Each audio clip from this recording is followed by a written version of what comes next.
Hello everyone, હું કૃષ્ણા ગલાણી આપ સૌનું મારી ચેનલ પર સ્વાગત કરું છું. ધોરણ 7 હિન્દી સેમેસ્ટર 2 માં ચેપ્ટર 4 દેશ કે નામ સંદેશ જે પત્ર સ્વરૂપે છે એનું આપણે આજે સ્વાધ્યાય પોથીમાં સોલ્યુશન समझीશું. पहला प्रश्न है निम्नलिखित प्रश्नों के प्रत्येक उत्तर के लिए दिए गए विकल्पों में से सही विकल्प चुनकर उसका क्रम अक्षर प्रश्न के सामने दिए गए बॉक्स में लिखिए. पहलू है दुनिया का सर्वश्रेष्ठ हवाई अड्डा कौन सा है? જેનો જવાબ છે ડી सिंगापुर का. बीजू यहाँ आप 55 मील प्रति घंटा से अधिक गाड़ी नहीं चला सकते. જેનો जवाब છે बी वॉशिंगटन. रमजान के दिनों में आप यहाँ सार्वजनिक रूप से कहाँ कुछ नहीं खा सकते. જેનો जवाब છે दुबई में. कहाँ आप सड़क पर पान की पीक नहीं थूक सकते. જેનો जवाब છે टोक्यो એટલે કે सी. ત્યાર પછી हम जाली प्रमाण पत्र कहाँ नहीं खरीद सकते. જેનો जवाब છે सी बोस्टन में. ત્યાર પછી प्रश्न 2 कोष्टक में से उचित शब्द चुनकर रिक्त स्थानों की पूर्ति कीजिए. लोग कहते हैं हमारी सरकार निकम्मी है. जवाब છે निकम्मी. लोगों की शिकायत है कि हमारे कानून पुराने पड़ गए हैं. જેનો जवाब છે कानून. लोगों का कहना है कि नगर पालिका कचरा नहीं उठाती. तिनाईकर मुंबई महानगर पालिका के पूर्व उपायुक्त थे. डॉक्टर कलाम भारत के पूर्व राष्ट्रपति थे. किरण के गांव का नाम मेसपुरा है. प्रश्न 3 सही वाक्यांश चुनकर विधानों को पूर्ण कीजिए. पहलू सिंगापुर में आप जवाब છે सिगरेट का टुकड़ा सड़क पर नहीं फेंक सकते. बीजू છે ऑस्ट्रेलिया और न्यूजीलैंड के समुद्र तटों पर जवाब છે लोग खाली नारियल हवा में नहीं उछाल सकते. त्रीजू डॉक्टर कलाम चाहते हैं कि जवाब છે हम अपने देश के सर्वश्रेष्ठ नागरिक बने. प्रश्न 4 निम्नलिखित प्रश्नों के उत्तर एक एक वाक्य में लिखिए. पहला सवाल છે पत्र लिखने वाले का हर्ष से क्या संबंध है? पत्र लिखने वाला हर्ष का मित्र है. बीजू नगरवासियों को नगरपालिका से क्या शिकायत है? नगरवासियों को नगरपालिका से यह शिकायत है कि वह नियमित रूप से कचरा नहीं उठाती. त्रीजू अपनी एयरलाइन के बारे में भारतीयों की क्या राय है? जवाब છે अपनी एयरलाइन के बारे में भारतीयों की राय है कि वह दुनिया की सबसे खराब एयरलाइन है. चौथू डॉक्टर कलाम के मत से हमारी सोच कैसी है? जवाब છે डॉक्टर कलाम के मत से हमारी सोच सकारात्मक न होकर नकारात्मक है. पांचवू हम विदेशों में अच्छा व्यवहार क्यों करते हैं? जवाब છે क्योंकि वहां हम प्रशंसनीय नागरिक कहलाना चाहते हैं. दहेज का विरोध करने वाला क्या सोचकर दहेज लेता है? जवाब છે दहेज का विरोध करने वाला यह सोचकर दहेज लेता है कि जब पूरी व्यवस्था ही खराब है तो उसके दहेज लेने से क्या फर्क पड़ जाएगा. ત્યાર પછી डॉक्टर कलाम ने अपने ईमेल द्वारा भारतीयों से क्या अपील की है? जवाब છે डॉक्टर कलाम ने अपने ईमेल के द्वारा भारतीयों से श्रेष्ठ नागरिक बनने की अपील की है. यह पत्र किसने किसको लिखा है? जवाब છે यह पत्र किरण ने हर्ष को लिखा है. पत्र लिखने वाले का पता क्या है? जवाब છે मातृछाया ऊंची शेरी गांव मैसापुर तहसील भाभर जिला बनासकांठा.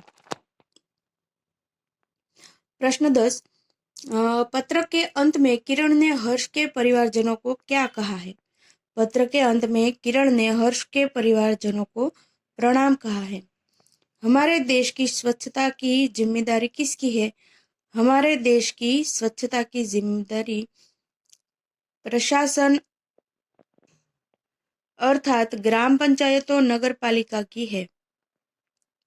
प्रश्न 5 निम्नलिखित प्रश्नों के उत्तर लिखिए. पहलू डॉक्टर कलाम के मत से हमारी सोच कैसी है?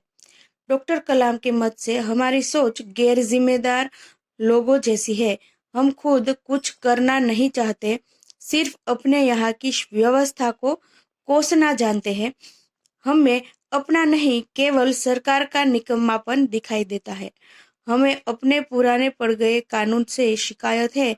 हमें अपनी विमान सेवा में लापरवाही नजर आती है। बीजो सवाल है, डॉक्टर कलाम ने इस ईमेल से हमें क्या सीख दी है? जवाब है, डॉक्टर कलाम कहते हैं कि सरकार चुनने के लिए मतदान करके निश्चिंत न हो जाए। हम ऐसा न सोचे कि अब हमारी सारी जिम्मेदारियां चुनी हुई सरकार उठाएगी, हमारे सारे काम सरकार करेगी। हम रद्दी कागज भी कूड़ेदान में डालने की तकलीफ नहीं उठाते हैं। सामाजिक समस्याओं के बारे में भी हम अपना स्वार्थ देखते हैं। डॉक्टर कलाम ने हमें श्रेष्ठ नागरिक बनने की सीख दी है। दूसरे देशों में और हमारे देश में हम जो व्यवहार करते हैं उसमें क्या अंतर है? दूसरे देशों में जाकर हम उनकी व्यवस्था की अनदेखी करते हैं। दूसरे देशों में हम उनके स्वच्छता संबंधी नियमों का पालन करते हैं। गाड़ी उन देशों के नियमों के अनुसार चलाते हैं। उन देशों में बेईमानी करने की हिम्मत नहीं करते, परंतु अपने देश में हम स्वच्छता का ध्यान नहीं रखते। इस प्रकार दूसरे देशों और हमारे देश में हम व्यवहार में फर्क करते हैं। दूसरे देशों में लोग स्वच्छता के प्रति जागरूक है। दूसरे देशों में लोग स्वच्छता के प्रति कैसे जागरूक है? दूसरे देशों में लोग स्वच्छता को बहुत महत्व देते हैं। वे सड़कों पर थूकते नहीं हैं, कागज के टुकड़े यहाँ वहाँ फेंक कर कूड़ेदान में डालते हैं। सिगरेट के टुकड़े सड़क पर नहीं फेंकते। कुत्तों के मालिक अपने कुत्तों को सड़क गंदी नहीं करने देते। वे अपने रेलवे स्टेशनों को साफ सुथरा रखते हैं। इस प्रकार अपने देश की व्यवस्था को हम कैसे सुधार सकते हैं? अपने देश की व्यवस्था को सुधारना है तो हम स्वयं उसकी जिम्मेदारी लेनी चाहिए। अपनी जिम्मेदारी हमें दूसरों पर नहीं बल्कि उसे दुरुस्त करने में सरकार को सहयोग दे। इस तरह अपने सकारात्मक योगदान से ही हमें अपने देश की व्यवस्था को सुधार सकते हैं। हमारे देश के विकास में कौन कौन सी समस्याएं बाधक है? हमारे देशवासी अपने यहाँ के कायदे कानूनों का चुस्ती से पालन नहीं करते। लोग हर खराबी के लिए सरकार को दोष देते हैं। वे अपने राष्ट्रीय कर्तव्य निभाने में नहीं हिचकते। ये सारी समस्याएं हमारे देश के विकास में बाधक है। देश के प्रति हमारा क्या फर्ज है?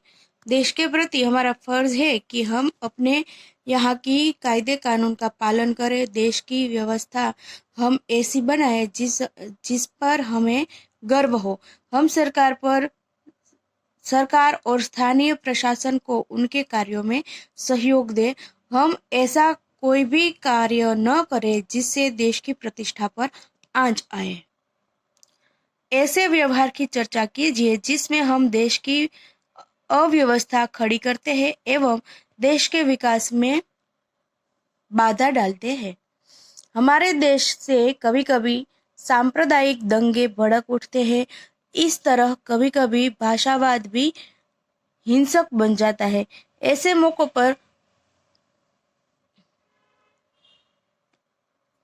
कट्टरवादी लोग तोड़फोड़ करते हैं। सरकारी संपत्ति की बहुत हानि होती है। ऐसा बर्ताव हम देश में अव्यवस्था खड़ी करता है। दहेज एक दूषण, इस विषय पर अपने विचार व्यक्त कीजिए। दहेज की प्रथा समाज के लिए अभिशाप है। दहेज के कारण योग्य शिक्षित कन्याओं का उचित समय पर विवाह नहीं हो पाता। यदि विवाह हो भी जाता है तो दहेज न लाने अथवा कम लाने के कारण नई वधू को ताने और व्यंग सुनाने पड़ते हैं। इतना ही नहीं, शारीरिक और मानसिक यातना भी दी जाती है। कुछ दहेज लोभ तो वधु को आत्महत्या करने के लिए मजबूर कर देते हैं या जला भी देते हैं।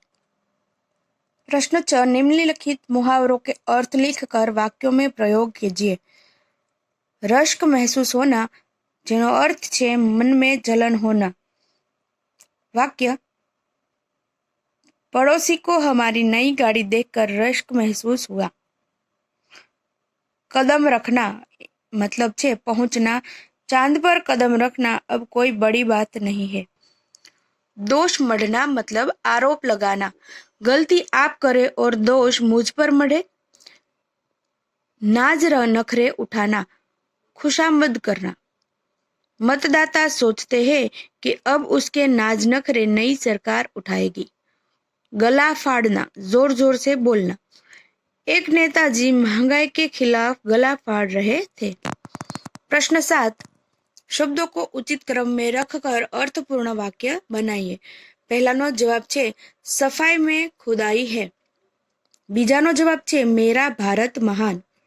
त्रीजानो जवाब छे दहेज लेना और देना पाप है। चौथानो जवाब छे आओ मिलकर भारत को आदर्श राष्ट्र बनाए।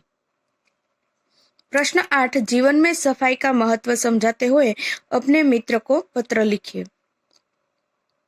एड्रेस लखीशु सौथी पहला 9 मानव मंदिर नडियाद 25/12/2021। प्रिय मित्र सुरेश, नमस्ते। मैं यहाँ कुशल पूर्वक हूँ, परंतु तुम्हारे यहाँ कई तरह की बीमारियां फैलने की खबर जानकर दुख हुआ। स्वच्छता के महत्व पूरी तरह नहीं जानते। जहाँ साफ सफाई रहती है वहाँ रोगों को पैदा करने वाले मक्खी मच्छर जैसे जीव जंतु नहीं होते। घर के बड़े छोटों को प्रणाम। तुम्हारा प्रिय मित्र अतुल शाह। प्रश्न 9, निम्नलिखित वाक्यों के काल पहचानिए। मैं क्रिकेट खेलता हूँ, वर्तमान काल। मैं कल अंबाजी गया था, भूतकाल। कोई गाना गा रहा है, वर्तमान काल। आज ठंड ज्यादा होगी, भविष्यकाल। कल हम स्कूल से प्रवास जा रहे हैं, भविष्यकाल। परसों कश्मीर में हिम वर्षा हुई, भूतकाल। प्रश्न 10, निम्नलिखित वाक्यों को काल परिवर्तन कीजिए। मैं बाजार गया, भविष्यकाल। मैं बाजार जाऊंगा। मंदिर में पूजा होगी, भूतकाल। मंदिर में पूजा हुई थी। शिमला में हिमवर्षा हुई, भविष्यकाल। शिमला में हिमवर्षा होगी। मैंने पढ़ाई की, वर्तमान काल। मैं पढ़ाई कर रहा हूँ। प्रश्न 11, निम्नलिखित कहावतों के अर्थ देकर वाक्य में प्रयोग कीजिए। एक म्यान में दो तलवार नहीं समा सकती। एक वस्तु के दो समान अधिकारी नहीं हो सकते। यदि दो महत्वाकांक्षी लीडर एक पार्टी में रहेंगे तो उनमें टकराव की स्थिति रहेगी, क्योंकि एक म्यान में दो तलवार नहीं रह सकती। बीजू छे खोदा पहाड़ निकला चूहा। अधिक मेहनत, लाभ कम। ज्यादा मुनाफे के लिए उसने बड़ी होटल बनाई थी, पर पूरे साल में उसको नाम मात्र का मुनाफा हुआ। इसको कहते हैं खोदा पहाड़ निकला चूहा। जिसकी लाठी उसी की भैंस। शक्तिशाली की ही जीत होती है। सेठ जी ने अपने निर्दोष नौकर पर चोरी का इल्जाम लगाकर उसे 2 साल के लिए जेल भिजवा दिया। किसी ने ठीक ही कहा है, जिसकी लाठी उसी की भैंस। चांद पर थूका, मुंह पर गिरा। सज्जन की बुराई करने से अपना ही बुरा होता है। एक बार किसी संत की निंदा करने के लिए एक पत्रकार ने निंदा लिखी, परंतु उसे ही मार पड़ी। इसे कहते हैं चांद पर थूका, मुंह पर गिरा। छोटा मुंह बड़ी बात, अपनी योग्यता से अधिक बढ़कर बात करना। जब दो बड़े लोग बात कर रहे थे तब उनकी बात की गलती निकालते हुए छोटे बच्चे ने छोटा मुंह बड़ी बात की।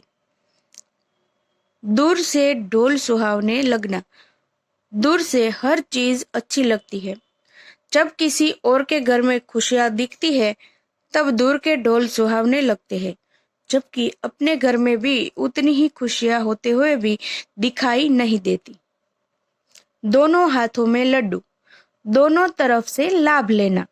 हमारे घर का बिजनेस बहुत बड़ा है। अगर अच्छे मार्क्स आए